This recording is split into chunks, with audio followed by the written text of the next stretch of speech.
요즘에 신천지라는 이단, 집단이 아주 발호를 하고 있습니다. 특히 지난 주간에 신천지에 속한 사람들이 전국적으로 큰 시위를 벌였습니다. 특히 이제 만여 명이 이제 목동에 있는 기독교 방송국 CBS 앞에서 신천지에 대한 방송을 하지 말라, 뭐 이렇게 압력을 넣는 시위를 벌였습니다.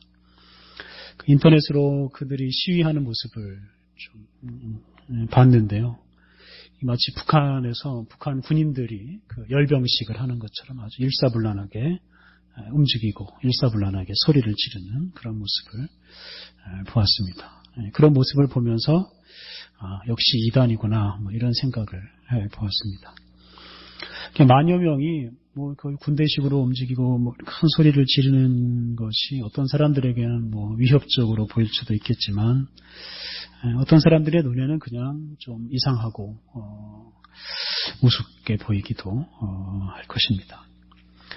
이렇게 사람 많은 수, 또 어떤 위협적인 행동, 일사불란한 행동, 이런 것으로 뭔가 자기 뜻을 이루려고 하는 거, 이런 건 꼭 자신이 진리에 속해 있지 않다 하는 것을 간접적으로 말해주는 것이고, 내가 이단이다 하는 것을 이제 그들이 그대로 보여준 것이라고 생각을 합니다. 최근에 어느 기업의 회장이 죄를 짓고도 처벌을 좀 덜 받으려고, 처벌을 아예 안 받기 위해서 수십억 원을 써서 여러 변호사들을, 유력한 변호사들을 동원한 일이 있었습니다. 그 사건 때문에 그 기업 회장도 욕을 먹고 동원된 변호사들도 지금 아주 심한 비난을 받고 있습니다.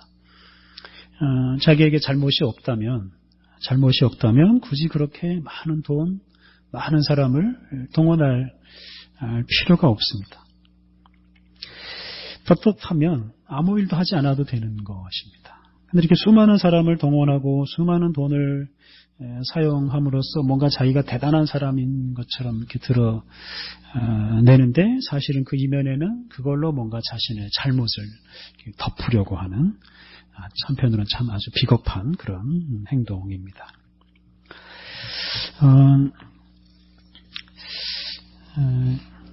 지난 주간에 있었던 그런 신천지 집단의 그런 시위 모습을 보면서 어떤 분이 우리 한국교회가 연합해서 이 총궐기 대회를 한번 열어야 된다, 뭐 이런 주장을 하기도 했습니다. 뭐 시청에서 뭐 100만 명 모여서 시위를 하면 신천지가 무서워할까 생각해 보니까 꼭 그럴 것 같지도 않습니다.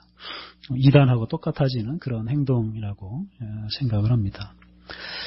오늘 읽은 본문은 선지자 엘리야 한 사람하고 바알과 아세라 선지자 850명이 갈멜산에서 대결을 하는 이야기입니다.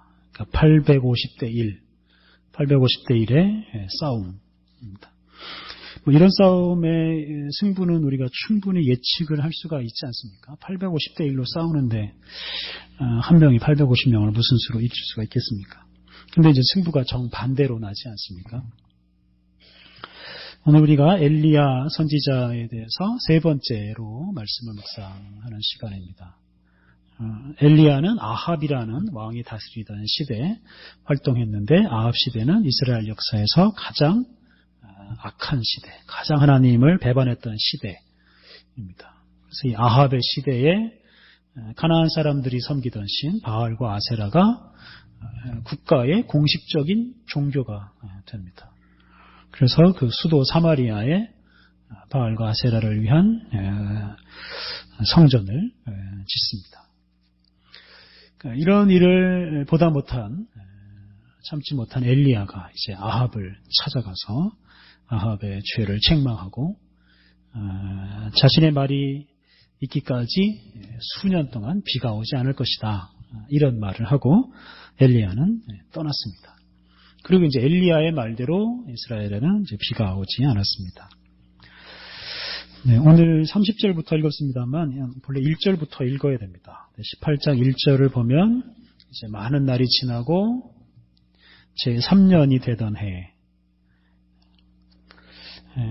그때 이제 하나님께서 엘리야를 다시 아합에게 보내십니다.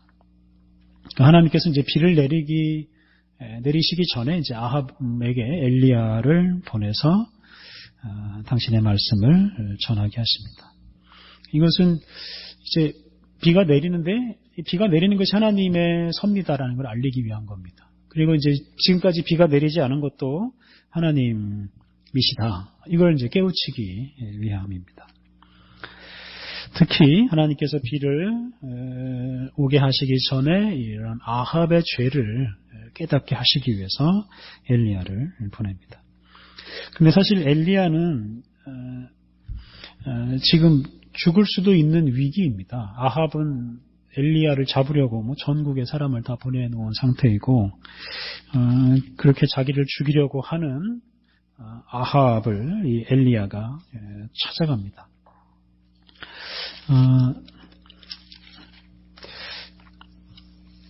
17절 말씀을 보면 18장 17절을 보면 이 엘리야가 아합을 만나는 장면이 나옵니다. 그때 이제 아합이 엘리야를 보면서 뭐라고 하느냐면 이스라엘을 괴롭게 하는 자여 너냐 이렇게 합니다. 아합이 엘리야 보고 네가 이스라엘을 괴롭게 하는 자다. 네가 말을 해서 너의 말 때문에 지금 비가 오지 않는다. 이스라엘에 비가 오지 않는 것이 엘리야 너 때문이다. 이렇게 지금 아합이 말을 하는 겁니다. 지금 이 3년째 지금 비가 오지 않는데 이 아합은 자기의 죄를 깨닫지도 못하고 인정하지도 못하고 있습니다. 바로 이제 이런 것 때문에 하나님께서 그냥 비를 내리게 할 수가 없었던 겁니다. 그래서 엘리야를 보내서 죄를 깨닫게 하시고 책망을 합니다. 그래서 18절 말씀을 보면 엘리야가 아합을 책망합니다. 그가 대답하되 내가 이스라엘을 괴롭게 한 것이 아니라 당신과 당신의 아버지의 집이 괴롭게 하였으니 이는 여호와의 명령을 버렸고 당신이 바알들을 따랐습니다. 그래서 엘리야는 자기가 아니라 아합과 아합의 집이 이스라엘을 괴롭게 하는 사람들이다 라고 반박을 했습니다. 이스라엘의 비와 이슬이 내리지 않은 것은 아합이 하나님을 버리고 바알을 섬겼기 때문입니다.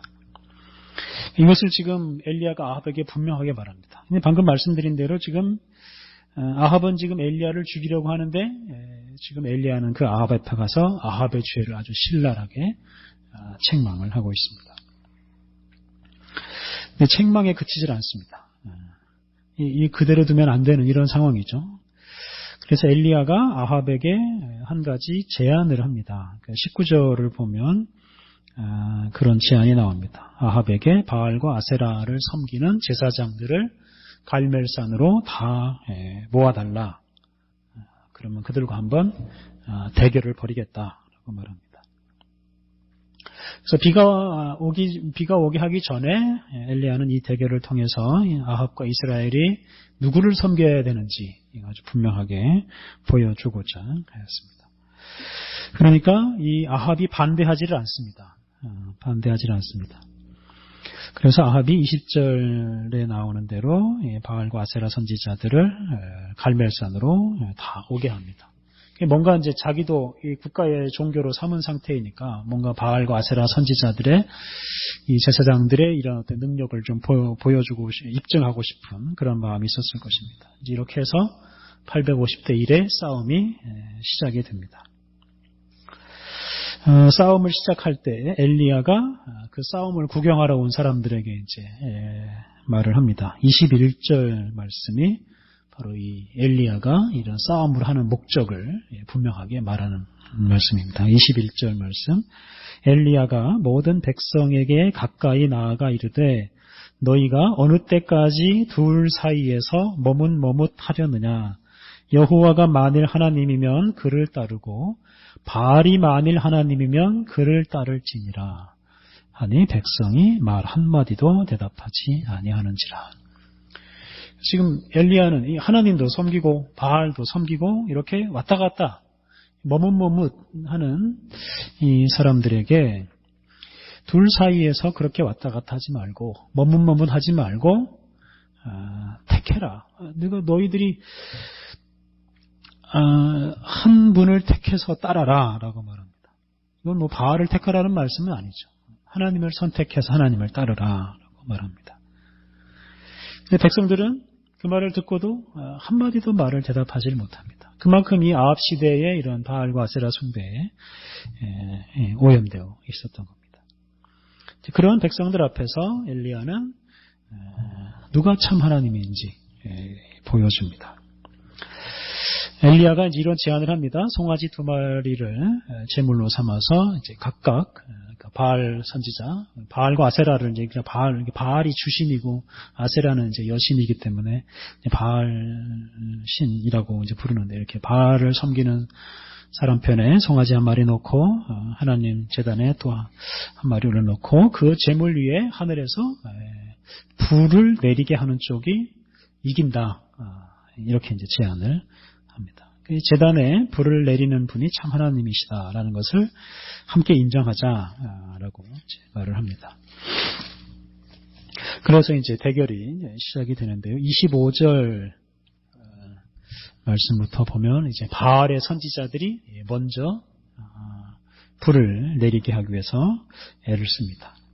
바알을 향해서 이제 불을 내려달라고 부르짖습니다. 아침부터 저녁까지 열심히 부르짖는데 응답이 없습니다. 그러니까 엘리야가 그들을 조롱하죠. 너희 신이 잠을 자나보다 더 크게 소리 질러라. 뭐 아무리 해도 안 되니까 이제 몸에 상처를 내면서 뭐 미친 듯이 이제 부르짖는 거죠. 몸부림을 치면서 피를 흘리면서 그렇게 이제 아침부터 저녁까지 그렇게 부르짖었지만 하늘에서 불은 내려오질 않습니다. 응답이 없습니다. 이게 뭐 우상이기 때문에 기도를 들을 수도 없고 불을 내릴 수도 없습니다. 이제 그 다음으로 엘리야가 나섭니다. 오늘 읽은 본문이 바로 이제 엘리야가 하나님께 기도하고 하늘에서 불이 내려오는 이야기입니다. 먼저 30절부터 35절까지 말씀을 보면 불을 내리기 전에 준비를 합니다. 어떤 준비를 하냐면 이스라엘 12지파의 그 수효를 따라서 12돌로 제단을 쌓습니다.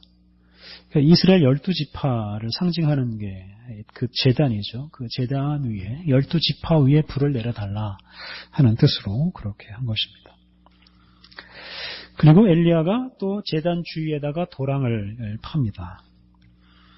도랑을 파고 제단 위에다가 물을 붓습니다. 그래서 이 제물과 제단 아래에 있는 나무까지 이제 물이 다 적셔지고 또 그 도랑이 파져 있기 때문에 물이 바깥으로 흘러나가지 않고 이제 그 습기가 계속 위로 올라옵니다. 뭐 이게 물구덩이라고 봐도 이제 되는 그런 상황입니다. 이게 뭐 웬만한 불로는 제물을 태울 수가 없는 뭐 자연 현상으로 번개가 쳐서 뭐 불이 날 수도 있지 않습니까? 그런 걸로 도무지 태울 수 없는 상황이 되게 합니다. 그러니까 이런 것은 이제 하나님의 능력을 보다 더 분명하게 보여주기 위한 그런 행동입니다. 그렇게 이제 준비를 마치고 하나님께 기도합니다. 36절부터 다시 한번 읽어보겠습니다. 36절 저녁 소재 드릴 때에 이르러 선지자 엘리야가 나아가서 말하되 아브라함과 이삭과 이스라엘의 하나님 여호와여 주께서 이스라엘 중에서 하나님이신 것과 내가 주의 종인 것과 내가 주의 말씀대로 이 모든 일을 행하는 것을 오늘 알게 하옵소서. 여호와여 응답하옵소서. 내게 응답하옵소서. 이 백성에게 주 여호와는 하나님이신 것과 주는 그들의 마음을 되돌이키심을 알게 하옵소서.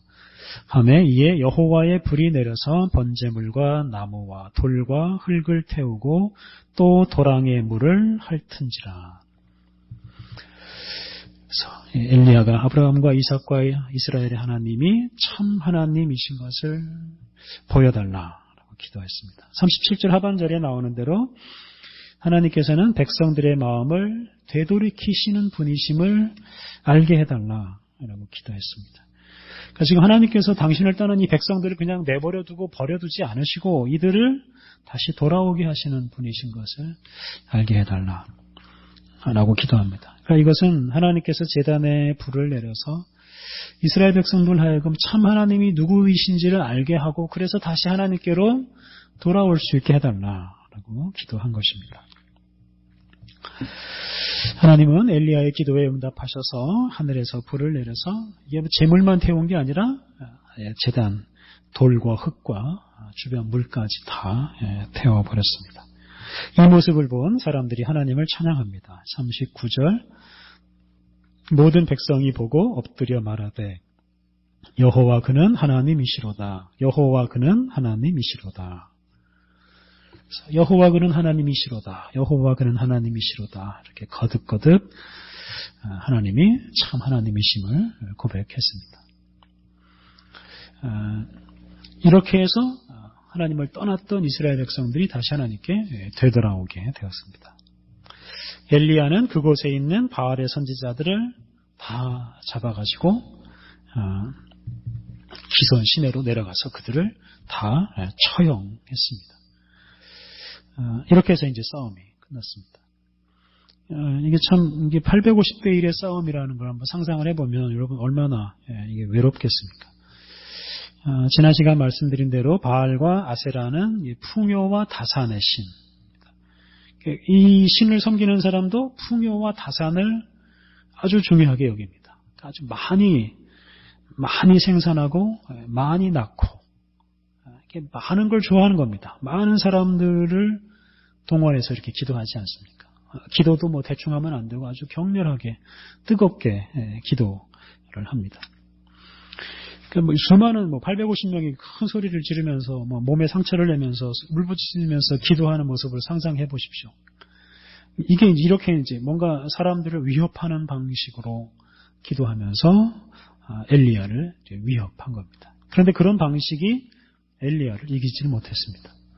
마치 어린 다윗이 거인 골리앗을 이긴 것처럼 엘리야가 혼자서 850명을 이깁니다.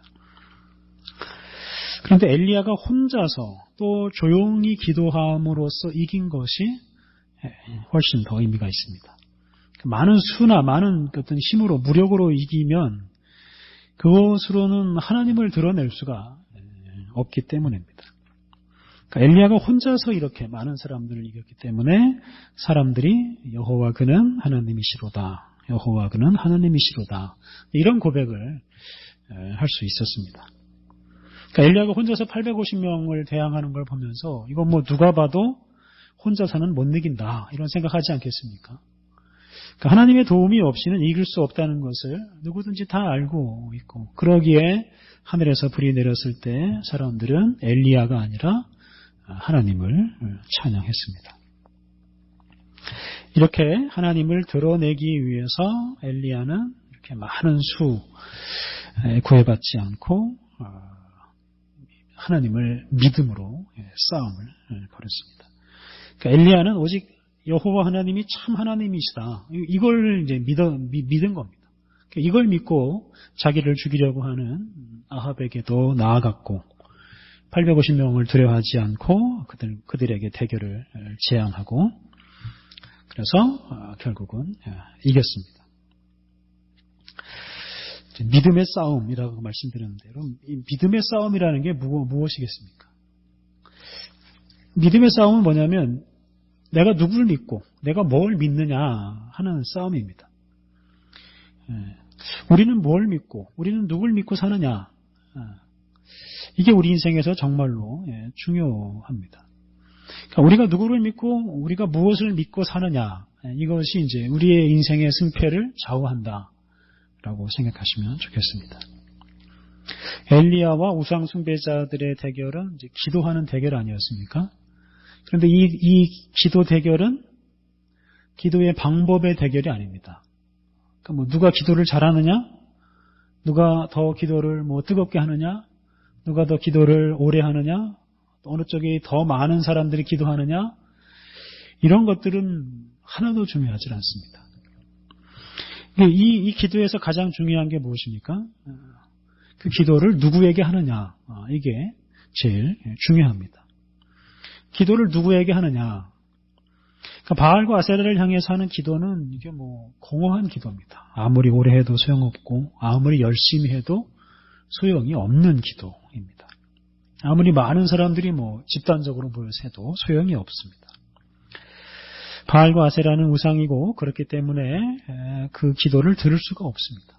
바알과 아세라를 믿고 하는 기도는 그 믿음의 대상이 아무것도 아니기 때문에 허무한 기도가 되어버렸습니다. 반면에 엘리야는 하나님을 향해서 아주 잠깐 기도했을 뿐입니다. 혼자서 조용히 기도했을 뿐입니다. 바알 선지자들처럼 이렇게 하루 종일 몸을 상하게 하면서 소란을 피우지 않았습니다. 그런데 하늘에서 불이 내려와서 제물뿐만 아니라 제단까지 다 태워버렸습니다.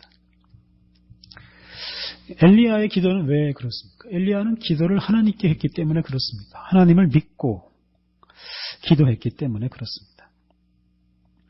그러니까 이렇게 믿음의 싸움이라는 것은 결국 우리의 믿음의 대상이 누구냐 하는 싸움이고, 우리가 그 믿음의 대상인 분을 얼마나 신뢰하느냐, 얼마나 믿느냐 하는 싸움입니다. 그러니까 엘리야는 지금 본문에 나오는 이스라엘 백성들처럼 이렇게 바알과 하나님 이 둘 사이에서 이렇게 왔다 갔다 머뭇머뭇 이리 가지도 못하고 저리 가지도 못하고 이리 갔다 저리 갔다 하는 이런 사람들하고 예레미야는 달랐습니다.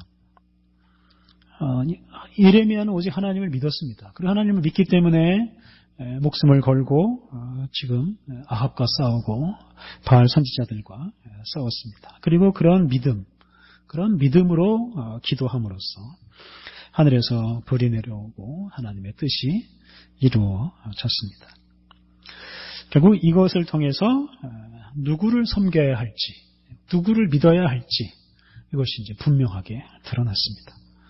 그래서 이 이야기를 읽는 우리들, 또 이 당시 이스라엘 사람들, 믿음의 대상이 누구인지를 분명히 알 수 있게 되었습니다. 이후에 41절 이하 말씀을 보면 이제 엘리야가 계속해서 혼자 또 산에 올라가서 기도하는데요. 하나님께 비를 내려달라라고 이제 기도합니다. 그리고 그 기도대로 결국 이 3년여 끌던 가뭄이 그 비가 내려서 이제 해갈이 됩니다. 오늘 본문에서 우리는 우리 자신에게 이런 질문을 해보아야 합니다. 우리는 하나님을 믿는가? 우리는 하나님과 세상 사이에서 머뭇머뭇하고 있지 않은가? 하나님을 믿지 못하고 뭔가 다른 것, 어떤 사람들의 수나 물질적인 거나 인간적인 힘을 또는 어떤 좋은 방법을 의지하고 있지 않은가? 우리의 믿음의 대상을 바로 하고 또 그런 믿음으로 기도하고 그런 믿음으로 행동할 때 우리의 삶이 하나님의 뜻을 이루고 영광스러운 열매를 맺게 될 것입니다. 정말 다들 하나님을 떠나고 바알과 아세라를 섬기는 세상에서도 엘리야만은 믿음의 대상을 바꾸지 않고 오히려 하나님을 향한 믿음을 굳게 하고 그 믿음으로 기도함으로써 하나님과 우상 사이에서 머뭇거리는 사람들을 하나님께로 돌아오게 만들었습니다. 우리들도 엘리야처럼 이런 바른 믿음을 가지고 또한 이 바른 믿음으로 살아감으로써 이런 불신 세상에서 우리가 믿어야 할 분은, 우리가 섬겨야 할 분은 오직 하나님 한 분이심을 우리들이 날마다 드러내면서 살아가야 하겠습니다. 우리 함께 기도하시겠습니다. 하나님, 주님을 인정하지 않는 이 세상에서도 우리의 믿음이 흔들리지 않게 하여 주옵소서. 주님을 믿지 않는 사람들이 더 많아진다고 하여도 두려워하지 않게 하여 주옵소서.